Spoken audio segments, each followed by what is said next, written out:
Welcome to Sri Lakshmi's kitchen. இன்றைக்கி நம்ம என்ன ரெசிபி பார்க்க போகிறோம்னா, ஆடி மாதம் அம்மனுக்கு கூழ் தாங்க எப்படி பண்ணுறதுன்னு பார்க்க போகிறோம். 1 கப் அளவுக்கு நான் ராகி மாவு எடுத்திருக்கேன். அதே கப் அளவுக்கு 2 கப் அளவுக்கு தண்ணியை சேர்த்து நமக்கு நல்லா கலந்து விட்டுக்கலாம். கலந்துட்டு 4-5 மணி நேரம் நல்லா நம்ம புளிக்க வச்சிடலாங்க. அதுக்கப்புறமா கொஞ்சமாக தண்ணி எடுத்து நல்லா கொதிக்க விட்டுடுங்க. 1/2 கப் அளவுக்கு நான் நொய்யை எடுத்து அதை 15 நிமிஷம் ஊற வச்சுருக்கேங்க. இப்போ ஊற வச்ச அந்த நொய்யை இப்போ நம்ம கொதிக்கிற தண்ணியில் இப்போ சேர்த்துக்கலாம்.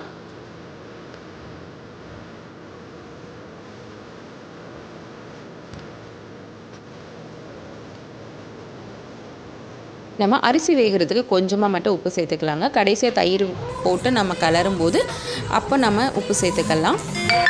அதுக்கப்புறமா இப்போ இந்த அரிசி வெந்துருச்சு. இப்போ அரிசி வெந்ததுமே நாம் கரைச்சி வச்சுருக்கிற இந்த ராகியை நம்ம இப்போ ராகி கரைசலை இப்போ சேர்த்துக்கலாம். இந்த மாதிரி கிளறி விட்டுக்கிட்டே இருங்கங்க. அடி பிடிக்காத மாதிரி கிளறி விட்டுக்கிட்டே இருங்க. கையை எடுக்காமல் நல்லா கிளறிக்கிட்டே இருங்க. இப்போ நம்ம ஒரு பாத்திரத்தில் தண்ணியை தொட்டு அதை கை வச்சு நம்ம பார்க்கலாம். மாவு நமக்கு ஒட்டலைன்னா நமக்கு கூழ் ரெடி ஆயிடுச்சின்னு அர்த்தங்க. பாருங்கள், ஒட்டலை, நமக்கு இப்போ ரெடி ஆகிடுச்சு. இப்போ இதை நைட்டு ஃபுல்லாக நம்ம ஒரு துணி போட்டு மூடி வச்சிடலாம்.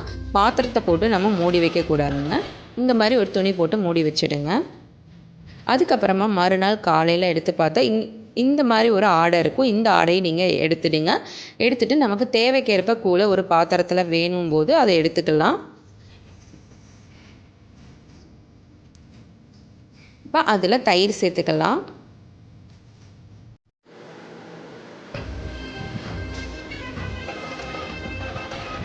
தேவையான அளவுக்கு தண்ணி சேர்த்துக்கலாம். நல்லா கெட்டி இல்லாத அளவுக்கு நல்லா கிளறி விட்டுக்கோங்க. தேவைக்கேற்ப உப்பு சேர்த்துக்கலாம். நம்ம ஏற்கனவே உப்பு சேர்த்துருக்கறனால உங்களோட தேவைக்கேற்ற மாதிரி நீங்கள் உப்பு சேர்த்துக்கோங்க. உப்பு சேர்த்துட்டு நல்லா கலந்து விட்டுக்கோங்க. அவ்வளோதாங்க, எங்களோட கூழ் ரெடி ஆகிடுச்சு. இதே மாதிரி நீங்களும் ட்ரை பண்ணி பாருங்கள். நாங்கள் அம்மனுக்கு படைக்கிறதுனால வெங்காயம் சேர்க்கலை. அதுக்கப்புறமா நீங்கள் வெங்காயம் சேர்த்து சாப்பிட்டுக்கலாம். இப்படி தாங்க நாங்கள் ஆடி மாதம் அம்மனுக்கு கூழ் வச்சு சாமி கும்பிட்டோம். நீங்களும் எப்படி சாமி கும்பிடுவீங்கன்னு எங்களோட கமெண்டில் சொல்லுங்கள். எங்களோட சேனலை லைக் பண்ணுங்கள், ஷேர் பண்ணுங்கள், சப்ஸ்கிரைப் பண்ணுங்கள்.